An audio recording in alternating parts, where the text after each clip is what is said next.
found out today that people go to rehab because they have a shopping addiction. Like, legit, go to rehab, check themselves in, live there for 30 days, all because they're addicted to shopping. I thought the addiction was just cute and not that big of a deal, but apparently not. Welcome to Diary of Jen. Today we're going to be going through debt stories that I have found on my feed that I thought were quite interesting and wanted to cover today because the stats around debt and whether it be credit card, afterpay, buy now, pay later, all those kinds of things, yada yada, you get my idea. Basically, a lot of us are in debt and I want to cover that, spread a bit more awareness of it. So let's get into video number 1. I used to be a broke shopaholic, and this is the story of how I got my financial shit together. I had an excessive shopping problem with clothes since I was in high school. Back then, the clothes I was buying were pretty cheap. It was pretty much just thrift stores, and my family didn't really have the means to shop at places like Aritzia or Lululemon growing up. But despite that, I would still come home every weekend with a massive thrift haul. Once I moved away to university and got more independence, the problem got a lot worse. I had a part-time job and was getting money from student loans, but was still spending way more than I could afford. I still remember the first purchase I ever made that felt like I had reached a new level in my shopping habits. And it might not sound that crazy to some people, but for me at the time, it was. It was a pair of Adidas Stan Smith shoes. I think they probably retailed for $120 at the time. But for me, that was the most I had ever spent on a pair of shoes growing up. This was also the time that I got my first credit card, and throughout university, the balance on that card slowly started to climb. I also studied abroad in Southeast Asia in my third year of university, and I really didn't have the tools to learn how to save for that. So I ended up putting a ton of travel expenses on credit card as well, and that really dug that hole even deeper. This was also the time that YouTube and Instagram really started to blow up, and I think the influencer culture that was really growing at the time definitely influenced the increase in my shopping. Once I graduated and got a big girl job, I thought that my new salary would be enough to pay down my debt and still allow me to shop at the level that I was shopping. But in reality, I just shopped more and more, and any dent that I did put on that credit card balance just was reversed with a few online orders. At my very worst, I was spending about $1,700 a month on clothes and basically shopping through my six-figure salary that I had reached by the age of 28. There was a constant stream of packages. I was hiding my purchases from my boyfriend at the time, now fiance. I was running out of storage space and just constantly dealing with this shame and guilt around shopping. I was trying to budget throughout this time, but tracking my spending just increased the shame and not my discipline. The worst part was that I wasn't actually achieving the thing that I was trying to get through excessive shopping. I craved the perfect wardrobe and confidence in my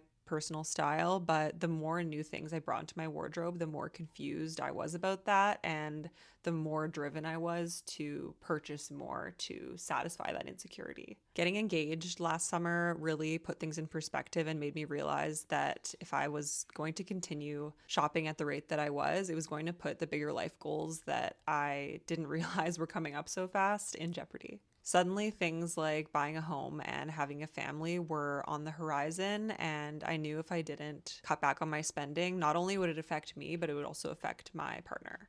So I did a 3-month no-buy in the spring that, to my own amazement, radically changed my relationship to shopping and allowed me to aggressively put money towards my debt. I did make the last payment on all my credit card debt in October, and it's a bit hard to say how much I paid off in full because that number really fluctuated a lot throughout my 20s. I would pay a few thousand off and then rack it up again, pay a few thousand off, rack it up again. But I would guess a modest estimate would be upwards of $50,000. All that being said, I just want you to know that I'm not special. For so many years, I thought that credit card debt and excessive shopping would be something that I would deal with forever. And if I can overcome it, so can you. I'm not smarter than you. I'm not more capable than you. You have all the power in you to be able to pay off debt and take control of your finances. All you really need is a belief that you can. That is so wholesome and so true. Like, you can do it. Yes, it can be hard, it can be challenging, but starting somewhere and small steps is still steps in the right direction, and everything adds up. Everything that you do, whether it's this big, this big, this big, like, it's still something, and you still should be proud of yourself. I really like that she mentioned the lifestyle inflation.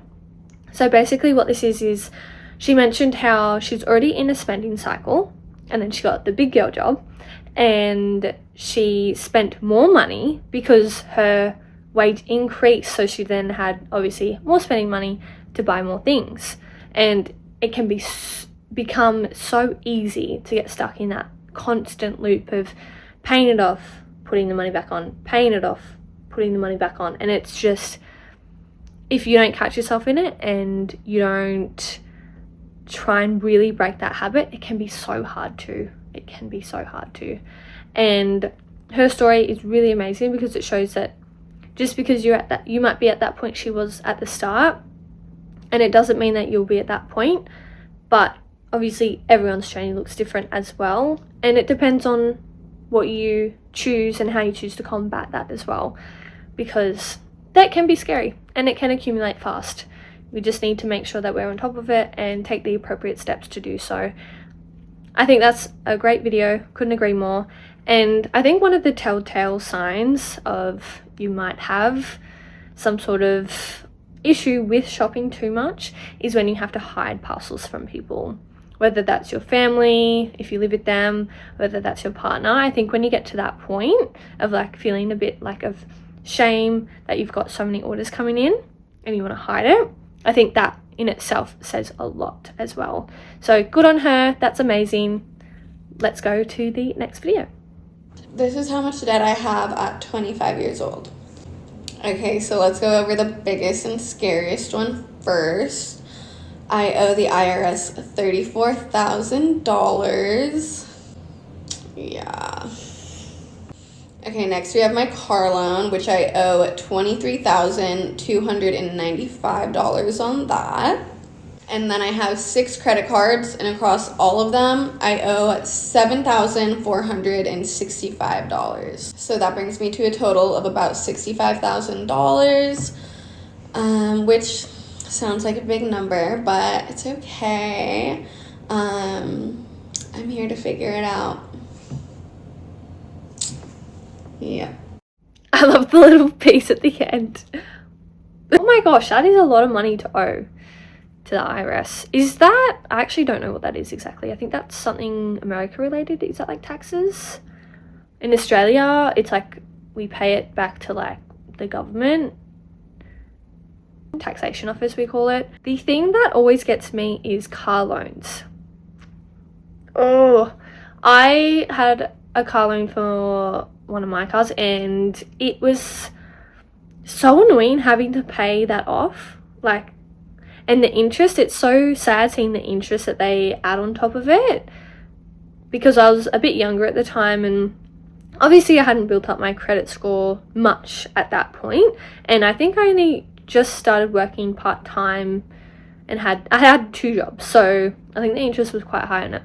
So my biggest goal was to pay it off, and thankfully I did. And now that I don't have finance on a car, I don't think I ever want to go back to paying a car on finance and like owing the bank money and paying interest. Especially now, I'm at the point where I'm just like, I just want to drive my car until it no longer drives. It's a great car, so reliable, and yeah, I think that's also a really good point, because car loans get a lot of people. They can cost a lot of money, and it all adds up, especially when you're paying interest on top as well. It's so sad to see how much you pay or would pay over the life of the loan as well. So let's go to the next video. There's a lot of people around me right now, so I don't know why I'm doing this, but little thought of the day, I work in retail at Pack Fair. I don't know if that's like TMI or if I should be telling you that, but I was thinking, how do people still have money to spend? Because I'm still recovering from like Christmas and my birthday that was in January. Like, where do people get their money from? Because like, I'm working 3 jobs and I'm hustling to like, you know, afford the bare minimum. So am I doing something wrong? That's a good question. It's so hard because everyone's individual circumstances are so different, but knowing the stats that there are, I would guess they might be using credit cards, they might be using buy now, pay later apps and things like that, or they have the payday early loans. Those, in my opinion, seem so dodgy. And I don't like any of you. You know, the ones where they're like, oh, we'll give you your pay early and you can have like a week before or something. I don't know the logistics about how that works, but that just doesn't sound right, in my opinion. So yeah, it is interesting. Let's go to the next video. I recently posted about the fact I'm 26 years old and I'm in $95,487.73 worth of debt, and I want to talk about it. Up until 24 hours ago, I did not know that was actually the total of all of my debt, credit cards, and student loans. That number also does not include my auto loan, and if we are adding in my auto loan, the total number is $110,938.83. Since totaling up all of my debt, I don't think I've actually gotten one good breath of oxygen in the last 24 hours. I feel like there is an elephant sitting on my chest, and I don't think I can sit still because all I keep repeating is $95,487.73. All of this debt was racked up through decisions I made between the ages of 18 and 26. My first associate's degree I got from a community college and I didn't have to pay for because of the Pell Grant, but I decided to go to a university and got my bachelor's degree, which is where I really started to rack up the debt. Then in the last 2 years, I decided to finish a nursing degree at a community college in the last 2 years, but that's where I started to rack up even more debt. What really sucks is realizing that the majority of these student loans is not from tuition. It's actually from living expenses and living way above my means. My debt comprises of 2 credit cards, 5 federal student loans, and 5 private Sallie Mae loans. I can handle the federal student loans, but when I tell you Sallie Mae is bending me over and not in a way I like, it's actually insane. Sallie Mae is genuinely evil and they prey on young students. And the reason why they take advantage of young students is because they know if you're reaching out to a private loan like that, you genuinely need it. Out of the 5 Sallie Mae loans I have, one of the interest rates that is the highest is 16.28%. The lowest interest rate I have with Sallie Mae is 9.88%. Now, my federal student loans are between 4 and 6%, which I think is manageable. Although I had parents who would tell me what I should or shouldn't do, I never had anybody really sit me down and fully teach me financial literacy. I never had anybody sit me down and really explain to me the scope of what I was doing and what it would look like in the future when I had to pay for it. In the moment, all of the student loans just felt like fake money because they just kept coming and I just kept spending. I don't regret any of the experiences I've had between the ages of 18 and 26 or any of the things that I've done, but I do wish that I managed my finances way better than this. I think what's even more sad is a lot of these student loans were going to rent, which my rent was around $1,200 a month, and that's been consistent over the last 2-3 years. Thankfully, I do have a finance bro as a boyfriend, and he is really great at managing money and managing wealth, and so I am working with him to do a snowball effect. If I snowball all of my loans at the current rates that they are without consolidating them, I can pay all of this off by 2032.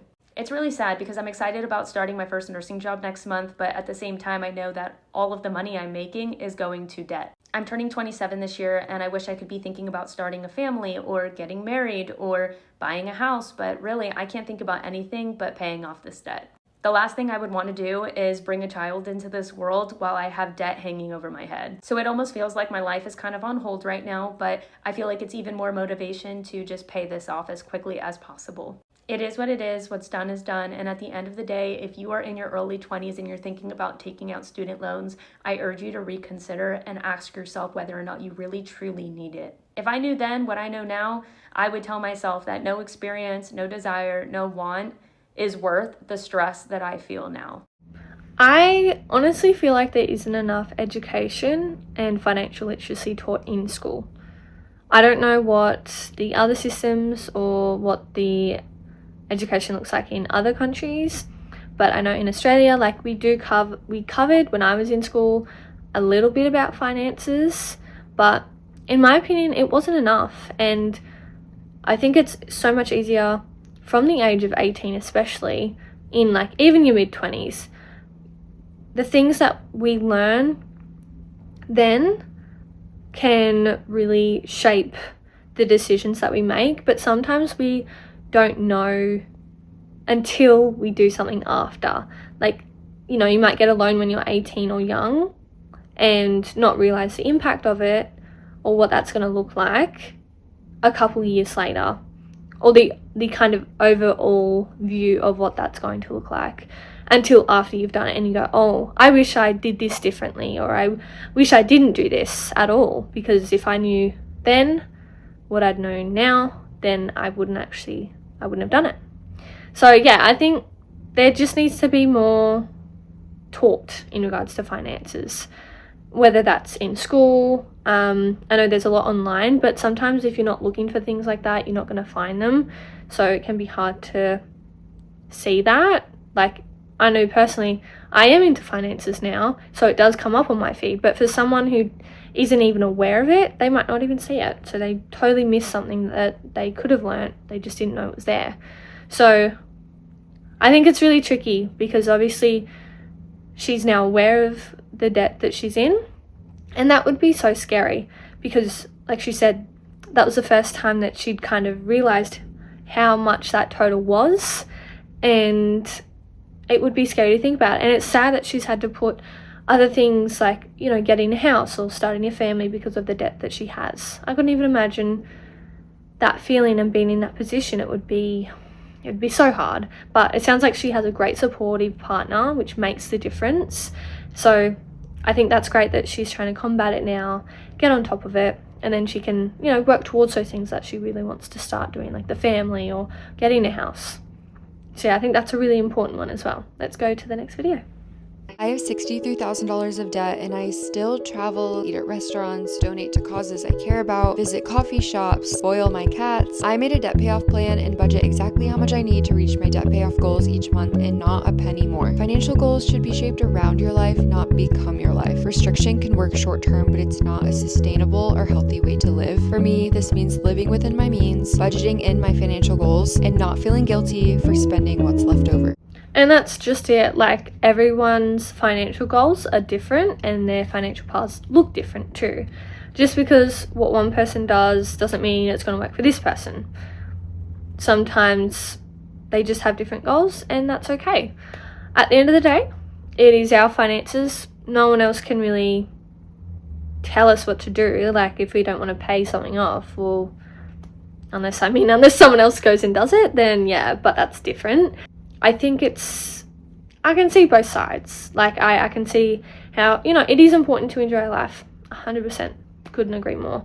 We are here to live our life, and that it involves doing things we enjoy, being with people we love, eating yummy food. I love food, so I had to include that there. I just think it's important to have a balance, but also, yeah, I don't know. It depends on the person's individual goals.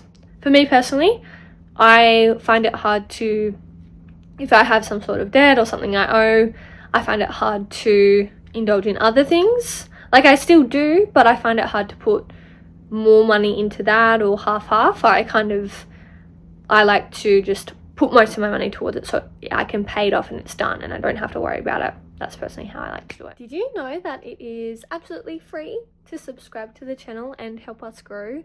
I would love to have you a part of our community, and we are trying to get to 1,000 subscribers, and I would love to have you a part of that. Also interesting to know the stat here. Most of you are not subbed, but you are watching, which I appreciate in that of itself. I love having you here, and I would love to have you around. So don't forget to subscribe to get the latest videos I upload, and let me know what you'd like to see in the future as well by commenting below. I adore you. Thank you. So let's go to the next video. I'm literally going to be in debt for the rest of my life. I just went on to the ATO to make a voluntary payment to my HEX debt, and it was $38,000 fucking dollars. It was indexed by 7.1% last year, so it went up $2,300. So I just paid off $2,000 tonight, but it's going to get indexed in the new financial year, so it will probably increase by like $1,200 at least, which means I really only paid off like $800 over the whole year. That is fucked. Like, how the fuck am I supposed to pay this off? I'm just so glad that I went to uni for 3 years to get a degree, only to graduate, struggle finding a job in that area. Then I finally get a job in that area, and I realized I actually don't like my job, and I don't even think I want to pursue a career in the area that I did my degree in. So I just went to uni for 3 years, and now I have a $38,000 HEX debt. I'm just so fucking glad I listened to all those teachers in high school who told me that I needed to go to fucking university. But seriously, they don't tell you. They just say go to university, otherwise you're not going to be successful.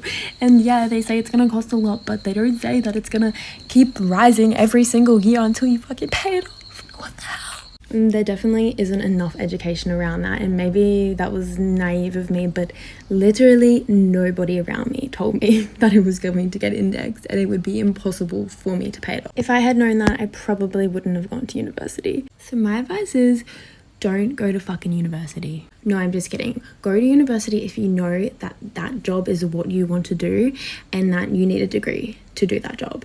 Don't go to university just because your friends are going, just because your family is telling you to go, just because teachers at school are telling you that you need to go to be successful in life. Because the thing I have realized is that you do not need a fucking degree to do what you like to do things in life. Like, look at all of the people that never got a fucking university degree, never even finished high school, and they're literally running businesses. Like, in this day and age, you don't need to go to university, in my opinion, unless you're doing fucking being a doctor or a nurse or something that you obviously need it. Like, just don't do it. You'll regret it. You'll be like me, who hates their fucking job and has a $38,000 debt. Oh my God! Okay, it's happening. Everybody stay calm. What's the procedure, everyone? What's the procedure? Stay calm! That's really scary, because when I was in high school, I always thought I wanted to be a PE teacher up until literally year 10 or 11. I realized I actually didn't want to go, and I told all my like friends and family I want to go to uni and be a PE teacher. Like, it was so concrete for me in that moment, and I truly believed that's what I was going to do because I love sport. And I was like, yes, this just makes sense, you know, I want to do this. Got to like year 10 or 11, whichever it was, realized I actually really didn't want to do it. And now I look back and I'm like so glad that I did not do it, because sheesh, some of the stories I've heard about teachers and what the things they have to kind of put up with, I couldn't do it. I personally couldn't. My hat goes off to the teachers that do, because, you know, you guys deal with some ish that I just couldn't. Like, I'm the type of person who gets angry and I start crying. Could you imagine? These kids would like bully me. I'm not even joking. Like, whole nother thing. But the moral of the story is, if I had went to university, and I don't even know how much my uni debt would have been, probably like 20,000 or something, maybe more, I'm not sure. I think they've changed in Australia the teaching degrees. I think they're actually offering something a bit more flexible now to get more teachers on board. Don't quote me on that, but I'm pretty sure I've seen something around it. So yeah, I just think before you consider something like university, really sit down with yourself and ask, is this truly what I want? Why am I doing this? Is it because other people are telling me, or is it because I genuinely have an interest in this thing that I want to, you know, go and study? Because yeah, you do have that HECS debt unless it's covered, or you have like scholarships and things like that if they offer those, that could help. But yeah, it's kind of scary. And that 7% inflation, oh my goodness, like what? And I feel bad for her, because she's just studied that and she doesn't even want to go in that career anymore. That's the hard thing as well about doing university, is sometimes you don't know if you don't like it until you've studied it, and then you're actually doing the like job itself, and you're like, oh, actually I don't really enjoy this, I don't like this.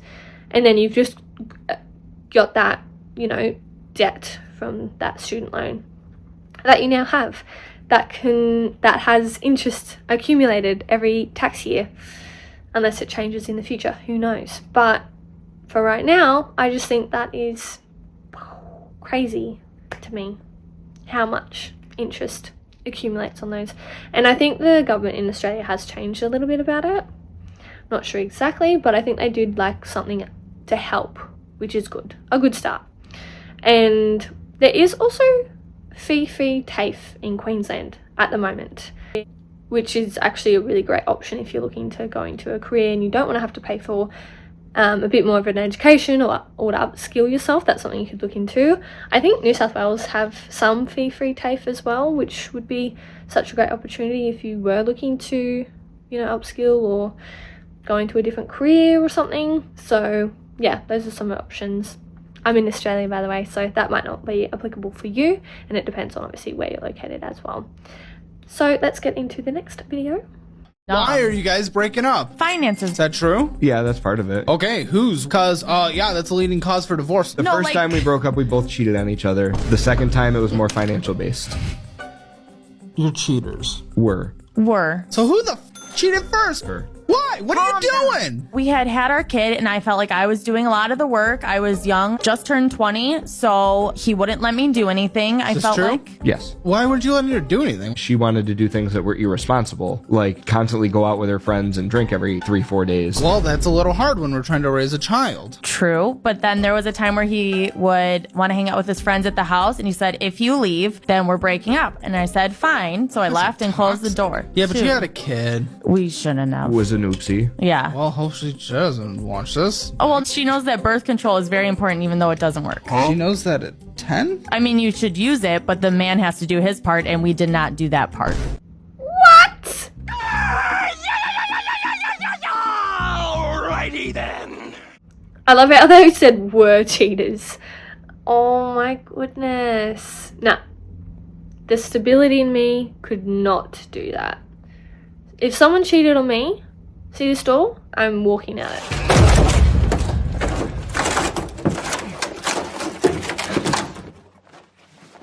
Because I'm not putting up with that ish. I could not deal with that. Are you joking? Sharing my person with someone else? Not happening. Nope, you would not see me doing that. That was an interesting one. And yes, I have heard that the leading cause of divorces is financial related.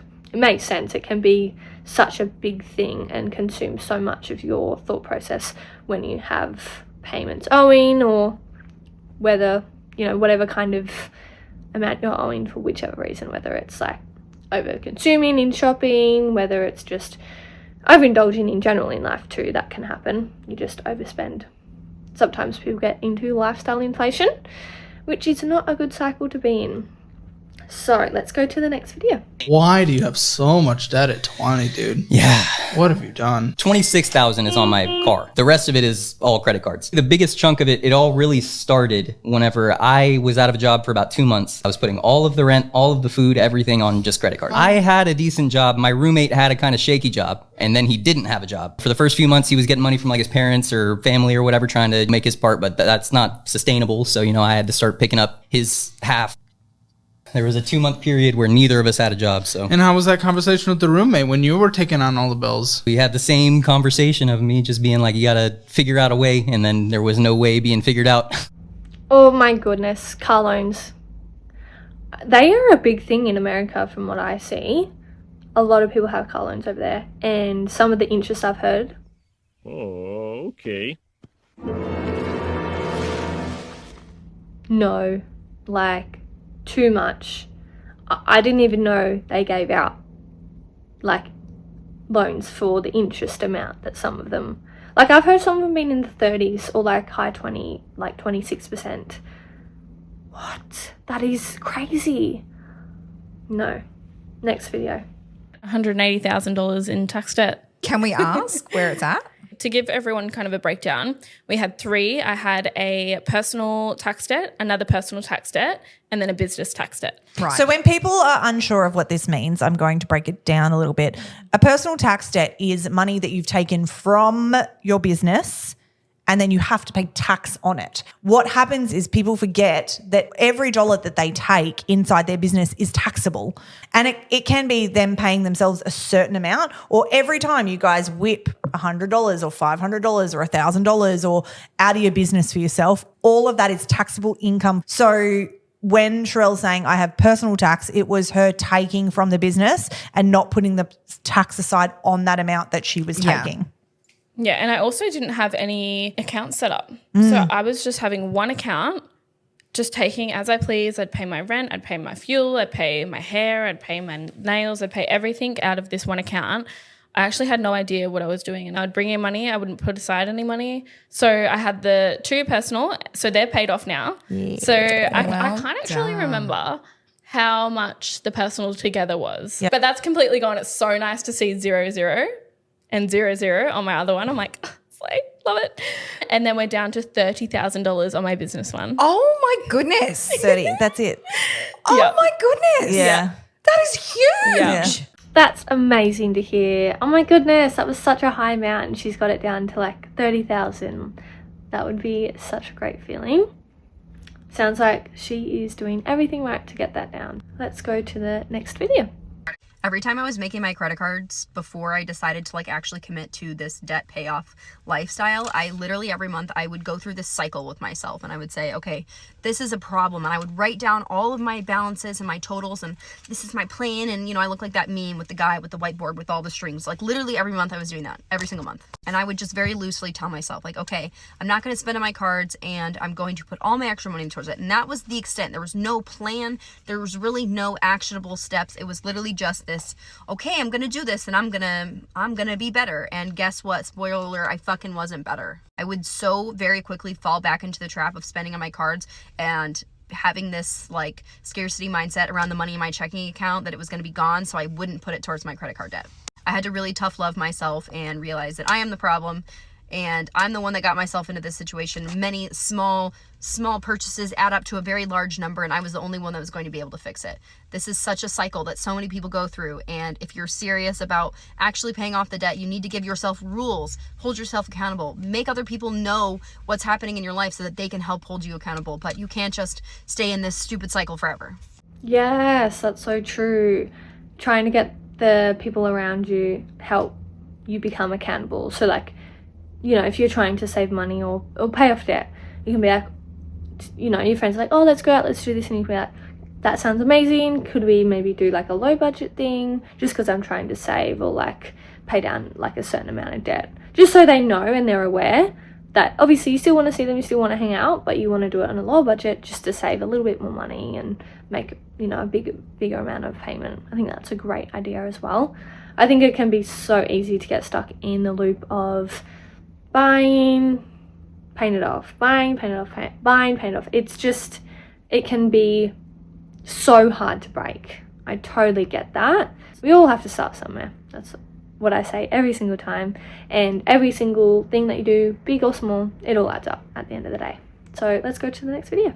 5 signs that you're doing better financially than you think you are. Help you still feel a little bit good about yourself. Yeah, and keep the good vibes rolling, baby. Positive vibes only, baby. Number 1, you've got $1,000 saved. 45% of Australians don't. 2, you've got no credit card debt. 68% of Australians do. 3, you're investing in the share market. 42% of Aussie women do. Number 4, you have no car payment. The average new car payment is $760.92 per month. And number 5, you have a will. Most people would be able to relate to maybe one of those, if not more. And again, if you don't, now is the perfect time to work towards at least one of them. If you can't relate to any of those, please don't feel bad about yourself. That's not the point. It's about finding the small ways that you can glow up and reset your finances in 2025. So true. Like, if you're not where you want to be, it doesn't mean that you can't be. It just means that you have to put a little bit of work in or create like a plan on how you're going to achieve it. I agree with that. I love that they're spreading awareness about it, and it's such a supportive environment where they're like, oh, if you're not there yet, that's okay. Like, even if you work towards just one of those, that's amazing, that's great. I think it's awesome that nearly like half of the Australian population for women are investing. That's awesome. The figure of like $760 or so a month average for a car loan, that's so much money.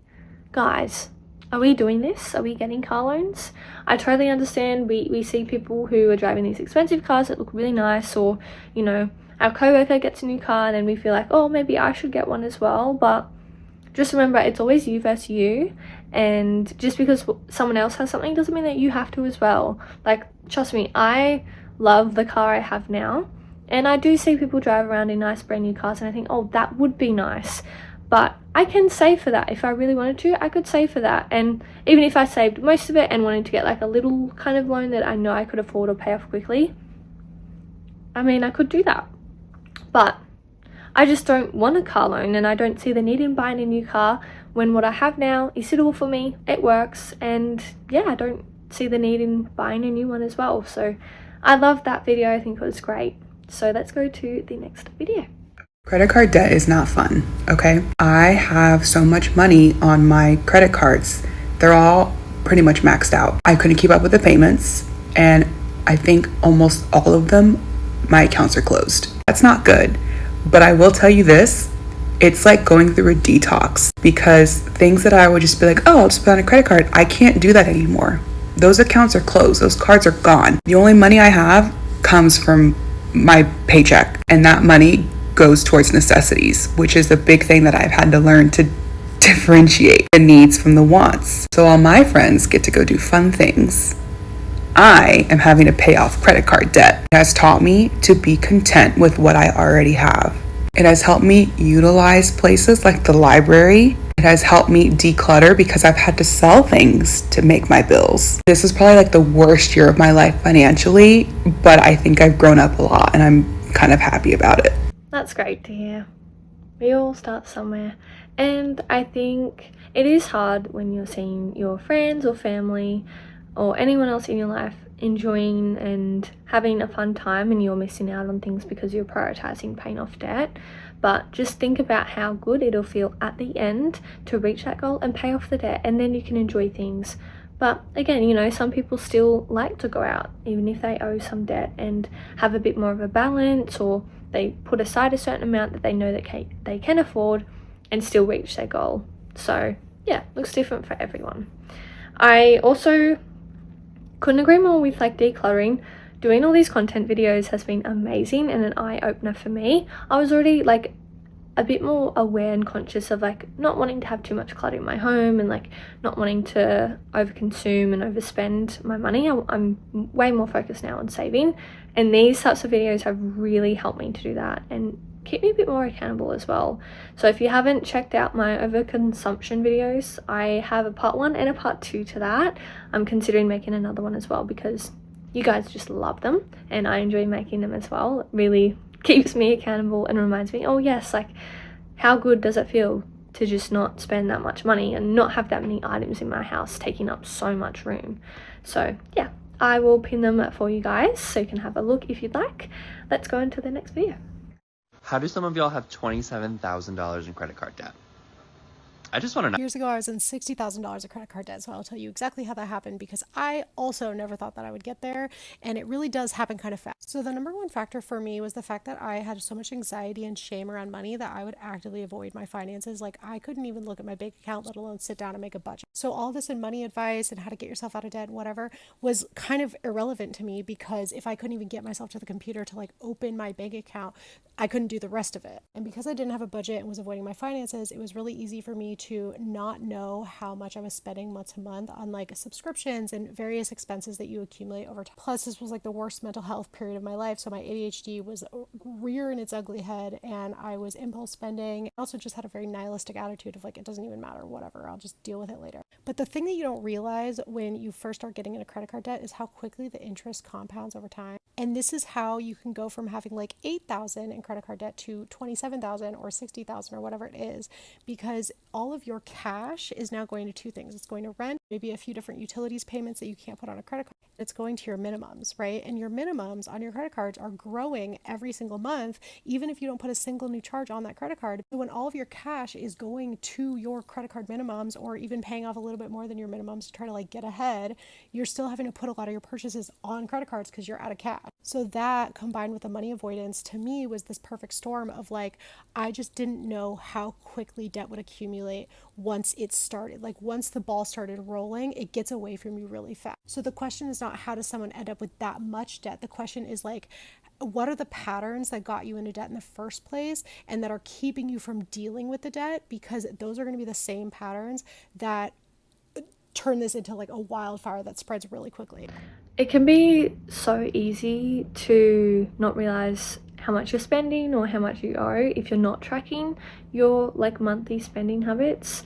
I am wanting to adopt this new thing I've heard of, just each month doing like a money audit of my finances and what I've spent the most money on, what I can maybe cut back on, or what I should be cutting back on because maybe I'm overspending or overindulging in a certain area, and sometimes you don't realize until you actually have a look at your finances and you go, oh, actually, that is like a lot of money that I've spent this last month on X or Y, and I can cut down on that. Like, I don't need to be spending that much money. Or maybe I want to divert my money back into other things, like saving it instead of spending it. So yeah, definitely important to do that as well. So let's go on to the next video. I meet people that make $30,000 a year that save money. I meet people that make $130,000 a year couldn't save money if they had to. It hasn't got anything to do with the income. It's got to do with you freaking controlling the person in your mirror. That is so true. You can have someone who makes, like I said, 30,000. You could have someone who makes 130,000. This person's saving, and this person might not be saving. It's so interesting because I think sometimes people just assume if you're making like 6 figures or above, or even just a higher income than like the 30,000, that they are well off or they're good with their money.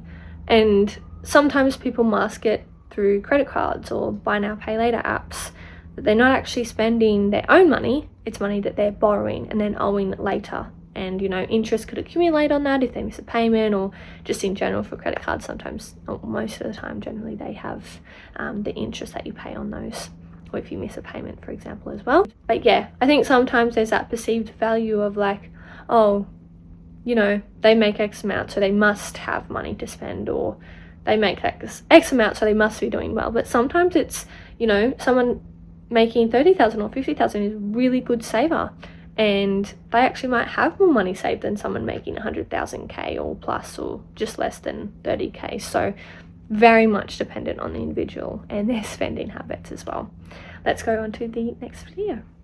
As someone who paid off $20,000 worth of credit card debt in less than a year, these are all the things that I would never spend my money on ever again. Because I'm a financially responsible queen now, let's get into it. Number one is a car payment, or let's say an expensive car payment. Honestly, any car payment over $300 is an absolute rip, and it is just so unnecessary. I just paid off my very first car that I got for myself right after college when I graduated 5 years ago. It is a 2018 Mazda CX-3 Touring. I think I paid about $15,000 for it. I got a really good deal at the time. I was just able to pay it off, and knock on wood, I have had zero issues besides the battery dying in the Florida heat, which is typical for Florida. But it is the most reliable car. Like, people sleep on Mazdas. I don't understand why there's not more hype on the Mazda train, because it is the best car I have ever seen. Like, no issues. I have a friend that traded in her Mazda for a BMW, and it has been in the shop more than in her garage. So yeah, I will literally be driving that car until the wheels fall off, because I have no desire to drive a luxury vehicle. As a Florida resident, I have no desire to drive anyway, because people here cannot drive. And car insurance is just so expensive. I swear every single policy period, mine goes up at least $20, and I've never been in an accident, and I don't drive a fancy car. So that's just how it is in this economy. Fancy cars, brand new cars, not worth the money. Number two is a brand new phone. I used to be on the iPhone upgrade program. I've talked about this before. It is quite literally the biggest waste of money. Like, I don't know why I did that. I was just in my era where I was a corporate girly. I still am a corporate girly, but just, you know, making all this money thinking like, oh, I'm just gonna buy this, I'm gonna buy that. Nothing really matters. I have big girl money. I upgraded my iPhone on this program every single year because I was essentially leasing my phone and just swapping it for the newest one.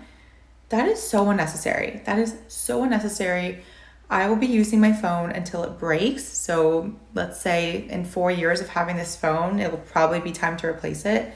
iPhones are not cheap. They are $1,000 per phone. Same goes for AirPods. If you have the OG AirPods, you do not need the new ones. These work just as well. Another thing that I would never pay for again is bleaching my hair, like doing any kind of balayage or putting any type of permanent color in my hair. All of my stories stem from graduating college 5 years ago, but when I graduated college 5 years ago, I got my first big girl job, and I decided to get a blonde balayage for the first time on virgin hair, and it was the worst decision I have ever done. And I ended up getting a botched job, and I had to do an $800 color correction just for my hair to be orange and brassy afterwards. So yeah, I was spending hundreds and hundreds of dollars to go to these high-end salons and have these like master stylists do my hair. Now I just go to a salon lofts with a family friend who does my hair. I think I spend maybe like $150 on a haircut and a hair glaze every other month, and this is the longest and healthiest and sleekest my hair has ever been in my life. On an unrelated note, your natural hair color will always look better on you. This one might actually surprise people, but cheap jewelry. I will never buy cheap jewelry. And you're probably thinking like, why not? You're gonna buy a million pairs of earrings that are cheap. If you lose them, then whatever, it's fine, just buy another one. I was getting so frustrated with my jewelry tarnishing because I would wear like the same hoops from Amazon, the same bracelets, and I swear within like a month or two, they would literally turn brown and turn my skin green. My ears would start to itch and turn green. It was horrible. So I decided that I was going to slowly invest in 14 karat solid gold, at least 14 karat solid gold jewelry, just add it to my collection. And I wasn't going to be one of those people who had a million pieces of jewelry. I was just going to have sentimental things. I'm just going to have a few statement pieces that I'm going to wear every day, like these rings. I wear them every single day. These earrings, and I have a necklace that I'm not wearing now, my evil eye necklace. I just ordered another necklace from Etsy. I buy all of my solid gold jewelry from Etsy because I love supporting small businesses and I love keeping commerce human. So if you're looking for solid gold jewelry, definitely purchase it on Etsy. If you are somebody who loses your jewelry, I would not recommend doing this. But if you're someone who is pretty responsible with your stuff, this is something that I would recommend. Just get yourself a few statement pieces that you can wear every single day, that you know are high quality and that will quite literally last forever. And lastly, I will never spend excessive amounts of money on alcohol, specifically at restaurants. I have a rule for myself where I only order one social drink for dinner, maybe two if I'm like having a real good time, if it's somebody's birthday. But if I'm going out to dinner, only one social drink, just so that I don't feel like I'm the only one at the table not drinking. I always feel weird if I'm not the only one drinking, and I love to enjoy a cocktail. I love a glass of wine, but I also love to drink at home, not like excessively, but I love to enjoy glasses of wine at home. So for me, when I go out to dinner, go out to happy hour, it is always the house Cabernet for me. Only the house Cabernet, always the house wine. That is all I need, because in this economy, if you are purchasing more than 2 drinks with your dinner, the cost of your drinks is more than your dinner. Cutting back on spending so much money on all of the items that I just talked about really helps me with paying off my $20,000 worth of credit card debt so much faster than I could have imagined. Yes. I went through a period of time where I dyed my hair blonde. I will share a photo of what that looked like actually. It was very long at that point because I hadn't had it trimmed for a while, I think, and it just grew. The amount of money I paid to get my hair blonde, I think initially I paid about $400 to get my hair blonde, and then I got like an upkeep appointment. I think that honestly cost me like $450, and at that point I already had my hair blonde. They were just like, my hair was growing out, so they had to make sure that it blended well and like look like it was growing out more naturally, and it literally cost me like the same amount to get it dyed blonde again. And I just thought to myself, I think I spent nearly $1,000 honestly on 2 appointments to get my hair blonde, or like the maintenance of blonde, and also to get it initially that color in it. And I thought to myself, I'm not doing this, I can't do this. Like, you have to buy the shampoos, the conditioners to like make it look like it's a nice blonde color and not go like a shitty rusty, like she was saying as well. You really have to look after it. And for me, I was just like, I could not be bothered to pay 1, that amount, and 2, to have to maintain that nice look of it, because if my hair was not looking nice or a crappy color, I was just like, nah, I can't do it. So I literally went back to my roots. I'm just brown now. I have kind of thought about going maybe like a balayage or getting like highlights, but even then, just the thought of having to upkeep that and the constant hair appointments, and also it kills your hair, so you're bleaching it. So I'm like, no, I don't really want to. I think I'm just going to stick to as is. But we'll see. Who knows? Could decide in the future. The next thing that she spoke about was drinks. Oh my goodness. So true. Literally buying like 2 drinks out at a restaurant can be the same price as your dinner itself. Like, why are drinks that expensive? I think the last time I went out with my girlfriends, it was like $15 or $20 per drink. And I was like, I just don't do it, because I'm like, that just sounds like such a waste of money. Like, I would rather get myself whatever alcohol I want to consume and drink it at home, or like drink it with my friends, then spend $40-$60 on 3 drinks when I'm out having dinner. Like, I would much rather spend my money on food than alcohol, for sure. And the other thing that she mentioned that I wanted to bring up as well, which was quite important, was jewelry. I am so much in that boat now as well. I want to purchase products and jewelry that are sustainable and are good quality. For me, I would much rather quality over quantity. I have like a few staple earrings now that I rotate between, and they work really well for me. They don't tarnish, and I just make sure I look after them as well. Like, I try not to wear them in the shower, or like if I'm going swimming, I'll try and take them out. But yeah, like I've had these ones for ages and they're the best. Like, I wear these ones at the gym and run around with these ones, and they're perfect. I shower with them as well. Never had an issue. Literally the best, I think, $60 or $70 I've spent on earrings, hands down. I think when you spend money on quality, that's what you'll get back, and you'll have them for much longer than something you buy maybe from like online for really, really cheap and it's shitty quality. Doesn't last longer at all. So couldn't agree more with that as well. So let's go on to the next video. You can't afford to go out. Yes, I can. No, you can't. Income that came in was $1,600. Rent is $12. Girl math. That's your. This is not a joke. I'm not treating it as a joke. I mean, girl math. Math says it's about 80% of your income. Yeah. And you bought $1 of Apple stock? Yeah, I tried. I genuinely didn't know what it was, but I've heard people like opening stocks and like getting more money and being successful with it. So I was like, let's try it. And I got 96 cents out of it. So I use a lot of girl math. I use a lot of like... That, first of all, that was a meme from like 2 months ago. Yeah. The internet moves quick. Yeah. And second of all, it's bad. Math is the real math when we're actually talking about your life and improving your situation. But if real math doesn't work, then we transition to girl math and we use it to live. So your rent of what again? Almost $1,400. Okay, it's 70%.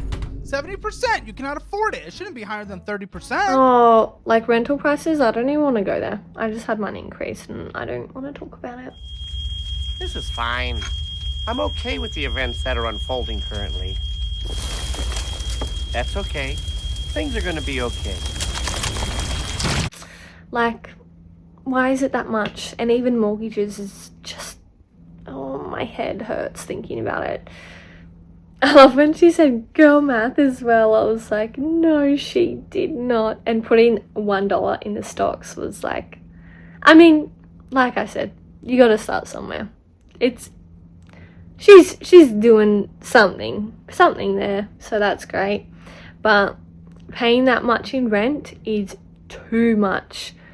It would be interesting to know like where maybe she's located in like an expensive area or has like a few bedroom houses or something, because that's a lot in rent, especially if that's just like a 1 bedroom for herself. Like, what? That is, like you said, like 70% of her income. How do you even live on that? No. That is also everything from me today. So thank you so much for tuning in. I really, really appreciate it. And I enjoy having you here. Comment below. Let me know what you think. Do you agree? Do you disagree with some of these videos? Some of them can be a little controversial, and obviously everyone's opinions differ as well. And don't forget to subscribe to our channel. We are growing and I'm so excited, and I am so grateful for all of the support that I've had. And yeah, I couldn't say anything more to that. I'm just blessed. So don't forget to like. I hope to see you next time. Have an amazing rest of your day.